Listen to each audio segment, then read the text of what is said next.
What's up, ça veut dire quoi de neuf en anglais? Et du neuf, il y en a dans What's Up. La preuve avec au sommaire un sport de combat, un artiste qui a un grain de sable et de drôles de fantômes.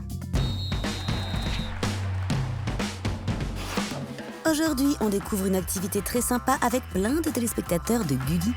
Salut WhatsApp. Nous, on fait du ludo-escrime. Merci de nous accueillir à votre entraînement. Mais dites-moi, c'est quoi le ludo-escrime? C'est une activité un peu récente dans l'enseignement de l'escrime qui a été suggérée par la Fédération française d'escrime pour permettre aux très jeunes enfants de pratiquer cette forme de jeu. L'idée, c'était pas de dégoûter ou d'écœurer les enfants, donc on a inventé le ludo-escrime. Le matériel est donc adapté à l'âge des participants. Ici, pas de lames en acier, tout est en plastique et donc plus léger et coloré. À partir de quel âge peut-on commencer?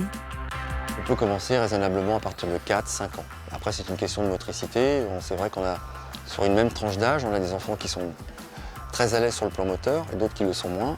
Donc ça fait partie de l'enseignement. Justement, qu'est-ce que cette activité développe comme qualité?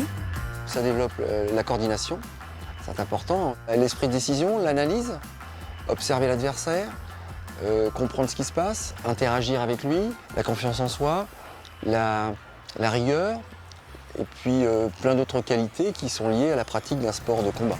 En tout cas, ça a l'air sympa. Allons voir les élèves présents pour savoir ce qu'ils aiment dans ce sport. Ce qui me plaît dans l'escrime, c'est l'ambiance. Elle est plutôt sympa et pouvoir aussi se défouler dans un sport de combat. Ce qui me plaît dans ce sport, c'est qu'on fait surtout de la préparation physique et qu'il faut être explosif, vif et rapide.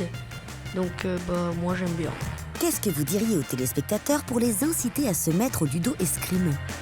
C'est un sport amusant qui permet de se dépenser. Et pour ceux qui aimeraient faire de l'escrime, c'est le sport idéal pour apprendre à en faire. Et puis je rappelle qu'une activité sportive, c'est bon pour la santé.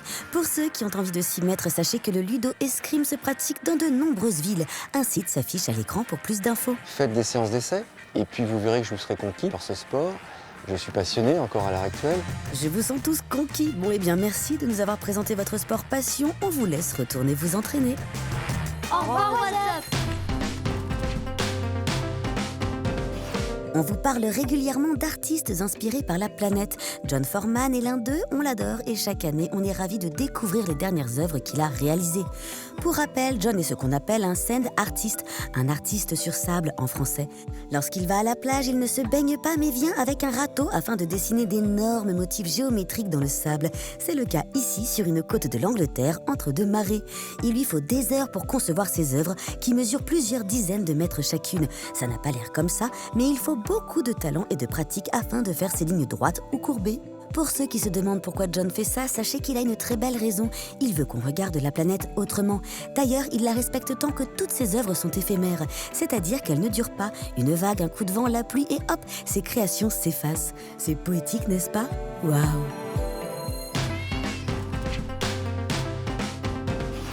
On termine avec les créations étonnantes de Borja Sanchez. Cet artiste espagnol adore prendre en photo les nuages et la brume pour ensuite, en dessinant dessus sur ordinateur, les transformer en étranges fantômes. Le résultat est à la fois poétique et un peu flippant. Sacré mélange. Moi, j'aime beaucoup.